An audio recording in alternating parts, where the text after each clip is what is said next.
wassalamu ala rasulillahi amma ba'd. Assalamualaikum warahmatullahi wabarakatuh. Alhamdulillahirabbil alamin wassalatu wassalamu ala asyrofil anbiya'i wal mursalin wa ala alihi wa ashabihi at-tayyibin wa tahirin wa man sanna bi sunnatihi ila yaumiddin. Yaqulullahu subhanahu wa ta'ala, qul in kuntum tuhibbunallaha fattabi'uni yuhibbukumullah wa yaghfir lakum dhunubakum wallahu ghafurur rahim. Amma ba'd.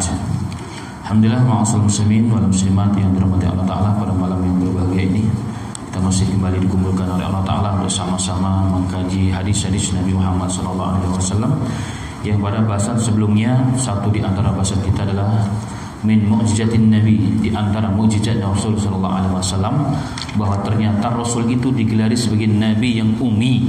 Nabi yang ummi, la yaqra wa la yaktub, tidak bisa baca dan tidak bisa menulis. Itu ternyata salah satu kekhususan dan merupakan mukjizat Nabi Muhammad sallallahu alaihi wasallam, dan sebagaimana kemarin telah dibahas. Sebagai lanjutan, 1-2 hadis kita baca. Hari ini mungkin tidak panjang bahasan kita, insyaallah ta'ala. Silakan kalau ada pertanyaan disiapkan dari sekarang, tidak lama. Bahasan kita insyaallah azan sebagaimana azan di luar, salat juga sebagaimana salat di luar, karena ada kondisi darurat. Ala kulli hal. Hadis pertama yang kita akan bahas adalah di antara khususiyatul Rasul sallallahu alaihi wasallam, di antara kekhususan Nabi Muhammad sallallahu alaihi wasallam. Kalau berbicara kekhususan berarti hal ini hanya terjadi pada atau untuk Nabi kita Muhammad sallallahu alaihi wasallam dan tidak terjadi bagi yang lain, atau terjadi bagi yang lain tapi ini khusus untuk Nabi. Dikatakan kekhususan Nabi artinya apa? Bahwa hadis tersebut merupakan dalail nubuwah, dalil-dalil kenabiannya Nabi Muhammad sallallahu alaihi wasallam. Dirupakan hadis itu menunjukkan kenabiannya Nabi Muhammad sallallahu alaihi wasallam, kesohihannya dan kebenarannya Nabi kita Muhammad sallallahu alaihi wasallam, bahwa beliau adalah seorang nabi dan juga seorang rasul, utusan Allah Ta'ala kepada seluruh umat manusia, sebagai pembawa kabar gembira yang disebut basyiran wa nadhiran wa da'iyan ila Allah biizni wa sirajan munira sallallahu alaihi wasallam. Di antaranya adalah hadis mengenai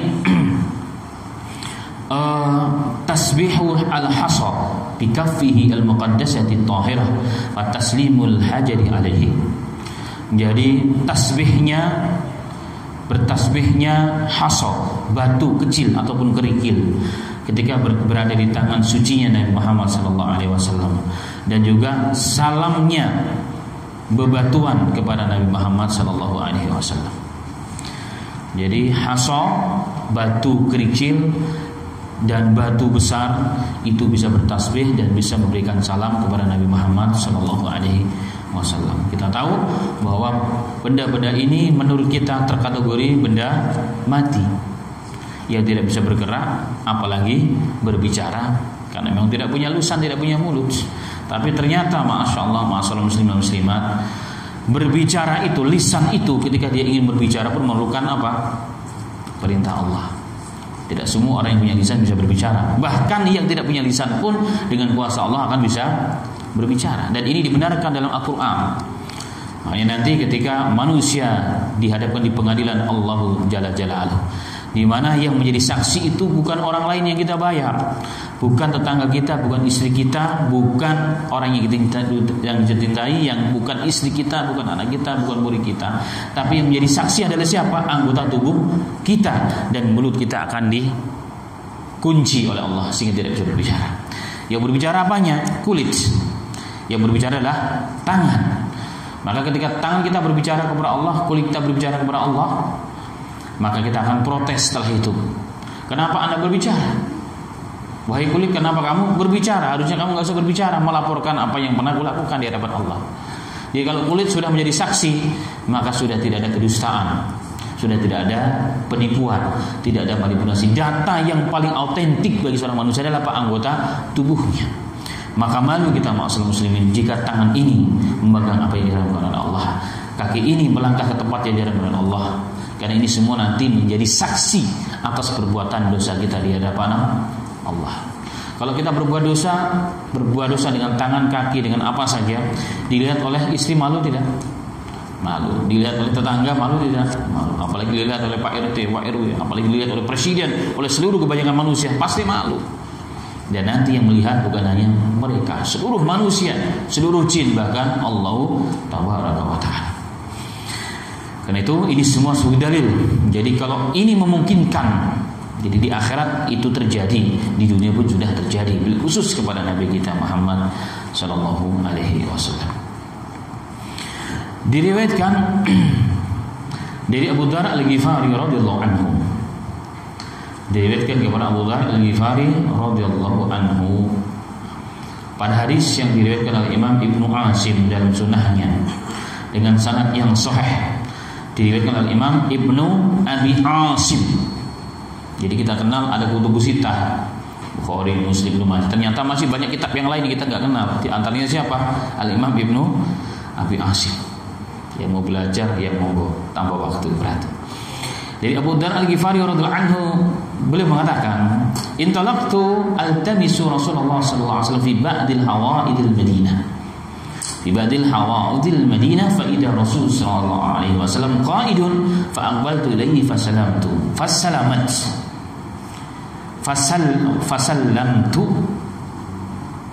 Fasallamat wal hasayatul mawdu'atun baina yadihi sallallahu alaihi wasallam.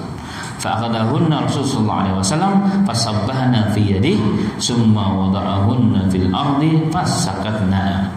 Subhanallah. Beliau mengatakan, Abu Dzar Al-Ghifari radhiyallahu anhu, suatu ketika aku pergi mencari Rasulullah. Ternyata aku jumpai Rasulullah sedang berada di perkebunan ahli Madinah. Karena memang kanan kiri Masjid Nabawi dahulu kala dipenuhi dengan kebun-kebun korma, dan hari ini masih ada sisa-sisa tanda-tandanya walaupun sudah jauh. Pasar korma yang ada tapi kebunnya sudah jauh. Karena kanan kiri Masjid Nabawi sudah jadi kota, jadi gedung bertingkat, jadi hotel semua yang harganya mahal. Ala kulli hal, kemudian ternyata aku temukan Rasulullah sedang berada di perkebunan korma Al Madinah dan Rasulullah sedang duduk. Kemudian aku datang kepadanya dan aku memberikan salam kepadanya, dan di hadapan Rasul sallallahu alaihi wasallam, Rasulullah duduk, ada hasayat, ada kerikil-kerikil kecil. Kemudian diambil kerikil-kerikil tersebut dengan kedua telapak tangannya Nabi Muhammad SAW yang mulia. Kemudian di tangannya Rasul bertasbih itu kerikil. Subhanallah, subhanallah, subhanallah. Berarti Abu Dzar Al-Ghifari mendengarkan tasbih kerikil tersebut. Jadi bukan hanya Rasul, kalau Rasul yang dengar mukjizat tapi nggak begitu hebat, karena memang seorang nabi dibuka hijabnya. Tapi kalau sahabatnya sendiri pun bisa melihat, itu merupakan mukjizat yang hanya diberikan kepada Nabi kita Muhammad SAW. Di tangan Rasul, kemudian dia bertasbih. Summa wada'ahunna fil ardi fasakatna. Kemudian diletakkan kerikil-kerikil tersebut di atas tanah, kemudian dia diam. Kemudian dia diam, tidak bertasbih kembali sebagaimana batu. Bayangkan kalau kita pegang batu di jalan tiba-tiba bertasbih, yang ada kita lempar, kita ketakutan. Kenapa? Karena sesuatu yang janggal menurut kita.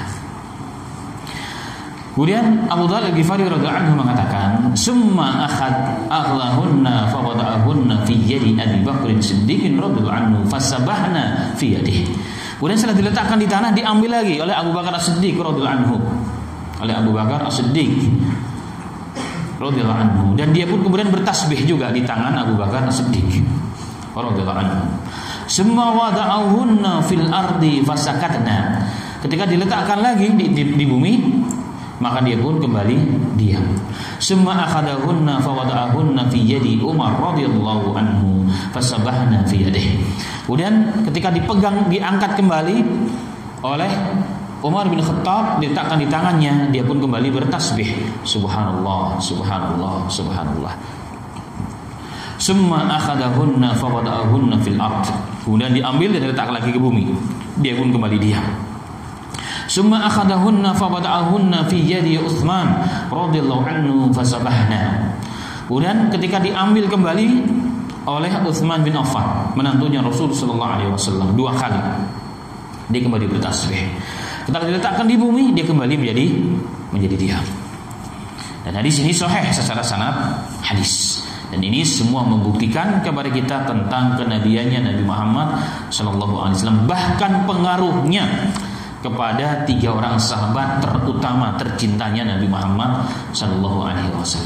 Dan ini mukjizat yang Allah berikan kepada Rasulullah SAW. Kemudian di hadapan Rasul ketika dipegang oleh 3 sahabatnya pun masih bertasbih. Karena apa? Karena mukjizat yang Allah berikan kepada Nabi Muhammad SAW. Yang kedua, kata alim ulama, itu menunjukkan kedudukan derajat dari 3 sahabat tersebut, Abu Bakar, Umar, dan Utsman. Mereka bertasbih sebagaimana ketika dipegang di tangan yang mulia yang suci Nabi kita Muhammad SAW. Dan ini sekali lagi nas sahih dengan sanad yang sahih dikeluarkan oleh Imam Ibnu Abi Asim dalam kitabnya As-Sunnah. Kemudian diriwayatkan juga oleh Imam Al-Muslim dengan sanadnya, beliau meriwayatkan kepada Jabir bin Samurah radhiyallahu anhu. Beliau mengatakan, qala Rasulullah sallallahu alaihi wasallam, inni la a'rifu hajaran min Makkah kana yusallimu alayya qabla an ub'atha inni la a'rifu al-an. Subhanallah. Sallallahu alaihi wasallam mengatakan dalam riwayat Jabir bin Samurah ini radhiyallahu anhu, sesungguhnya aku betul-betul mengetahui bebatuan yang berada di Mekah yang dahulu pernah memberikan salam kepadaku sebelum turun nubuwah kepadaku.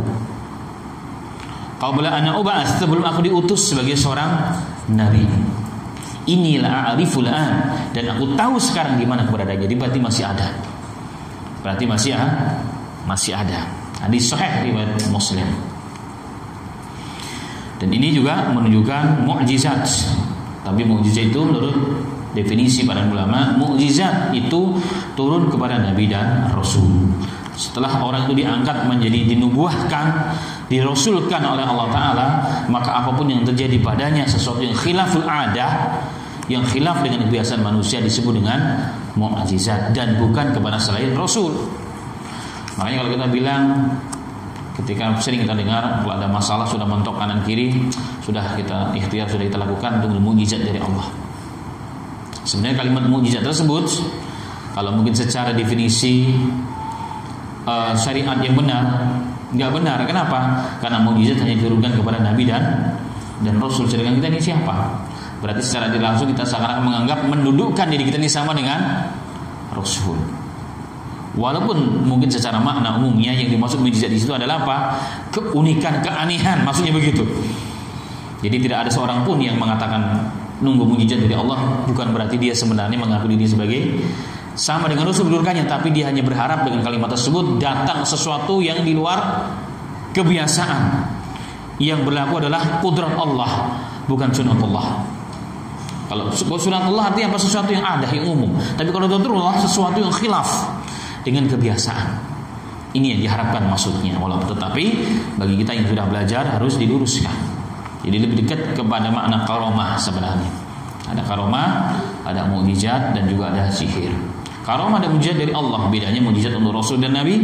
Kalau karomah untuk hamba-hamba Allah yang saleh. Tujuannya satu, untuk menguatkan dan membenarkan dakwah yang dibawanya. Itulah karomah. Sedangkan semua keduanya datang daripada Allah. Sedangkan sihir mirip juga, sesuatu yang khilaf dengan adah, tetapi ianya bukan datang dari Allah atau atas izin Allah, tapi didatangkan, diilham dari jin, dari syaitan. Dan banyak perbedaan mengenai hal tersebut. Nah, kembali kepada hadis. Kemudian diistilahkan oleh para alim ulama sesuatu yang disebut mukjizat ketika diangkat jadi nabi dan rasul, jika itu terjadi pada diri Rasul sebelum menjadi nabi dan rasul, maka bukan namanya mukjizat, tapi irhasat namanya. Irhasat. Jadi mukadimah yang terjadi pada Rasulullah sebagai bukti akan ketinggian dan derajat Nabi Muhammad SAW. Tapi secara istilah agama belum dikatakan sebagai mukjizat. Tapi terlepas mukjizat atau bukan mukjizat ataupun irhasat, yang jelas bahwa itu kejadian khusus terjadi hanya kepada Nabi Muhammad SAW. Artinya batu yang tidak berakal, batu yang sesungguhnya tidak punya lisan, tapi menghormati dan mengagungkan Nabi kita Muhammad SAW. Ketika Rasulullah lewatnya, Assalamualaikum warahmatullahi, atau mungkin kalau sudah jadi Assalamualaikum ya Muhammad, Assalamualaikum warahmatullahi ya Nabi Allah. Bayangkan batu saja memberikan salam. Batu di tangan Rasulullah bertasbih kepada Allah. Berarti makhluk hidup selain manusia itu yang kita sebut dengan benda mati, benda padat atau apa saja, mereka ternyata lebih faham, lebih cinta, lebih menghormati, lebih mencintai Nabi kita Muhammad SAW dibandingkan kita. Nah, ini satu pelajaran yang penting. Kalau batu saja menghormati Nabi kita Muhammad SAW, memberikan salam kepada Nabi Muhammad SAW, sebagai bentuk apa? Sebagai bentuk kecintaan, penghormatan, ta'zim wa tahrim kepada sya'ni Rasul sallallahu alaihi wasallam. Allahumma musta'an. Wa hadha hadisun hara fihi al-khalq idza laysa min sya'ni al-hajar an-nutq dalat ala anna nabiy haq wa kullu ma bihi atana sidqun wa ayatun dhahirah. Dan ini semua menunjukkan bahwa batu yang tidak bisa berbicara itu bisa memberikan salam kepada Nabi atas berkahnya Rasul sallallahu alaihi wasallam. Maka ini menunjukkan kebenaran Rasul, kebenaran Rasul, karena tidak datang kepadanya kecuali satu yang benar. Dan ini merupakan ayatun dhahirah, merupakan ayat tanda-tanda yang jelas dari Allah Rabbul Izzah jalla jalaluhu. Allah musta'an.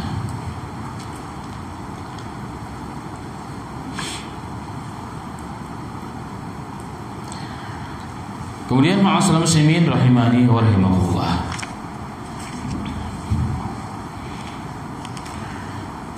Rasul sallallahu alaihi wasallam diberikan salam oleh batu. Bahkan dalam beberapa riwayat hadis juga, ketika orang Islam, ketika Rasulullah ditantang, "Wahai Muhammad, kalau Anda itu memang benar, tolong itu pohon yang ada di sana bawa kemari supaya berikan salam kepadamu." Pohon yang ada di sana dia bawa kemari. Jadi orang-orang non-muslim dahulu di awal-awal dakwahnya Rasul, memang Rasul berat, diuji dengan luar biasa. Maka tiba-tiba pohon tersebut membelah tanah, langsung berhadapan di hadapan Rasul sallallahu alaihi wasallam, kemudian memberikan salam dan dia balik lagi. Itu juga ada dari riwayat kepada Nabi kita Muhammad sallallahu alaihi wasallam. Dan ini semua membuktikan kebenaran Nabi kita Muhammad sallallahu alaihi wasallam. Dan itu bukan sihir. Rasulullah tidak pernah belajar sihir. Enggak ada riwayat satupun Rasulullah pernah belajar kepada bahkan ahlul kitab, apalagi kepada dukun, enggak. Maka jika itu terjadi kepada Nabi kita Muhammad SAW, satu bukti lah, sama seperti yang kemarin dibahas. Rasulullah tidak bisa baca dan tidak bisa menulis, tapi terkeluar daripada lisannya sesuatu yang sangat agung, yang sangat mulia, yang semua ahli bahasa, ahli syair pun faham bahwa ini bukan dari lisan manusia. Itu satu dalil yang qati'ah, yang sangat jelas akan kenabiannya dan kenubuahannya Nabi kita Muhammad sallallahu alaihi wasallam. Maka kita bangga jadi umatnya Rasul, harusnya kita bangga, dan kita perlu kalau boleh dikatakan sesuatu tafakhur. Tafakhur itu mirip sombong, tapi bukan untuk sombong. Tafakhur sebagai membanggakan diri di hadapan umat yang lainnya, karena kita jadikan sebagai umat Nabi Muhammad SAW, umat kita yang terbaik, Nabi kita yang sangat hebat. Pada bahasan kisah akhir zaman, bahkan bulan ditunjuk dengan jalinan Rasulullah bisa terbelah menjadi dua. Hadisnya sahih Bukhari dan Muslim, semua bisa menyaksikan hal tersebut. Bahkan seorang sahabat mengatakan saat itu Gua Hira berada di tengah-tengah bulan, karena bulannya bisa menjadi dua. Dan itu ternyata juga bisa dibuktikan dalam kajian ilmiah yang telah berkali-kali disampaikan.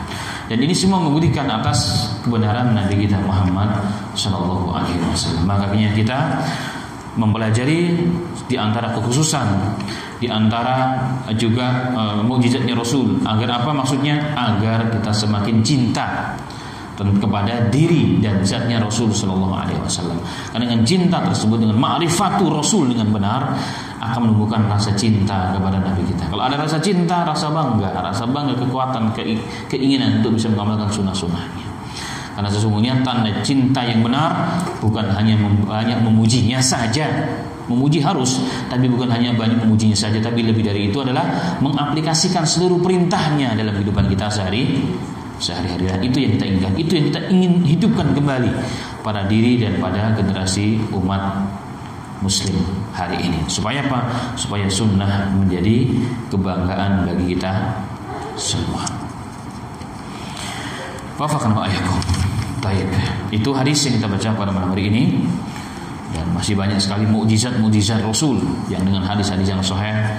Insyaallah kita bahas pada pertemuan berikutnya jika ada waktu dan kesempatan. Silakan jika ingin menambahkan atau ditanyakan, tafadhol.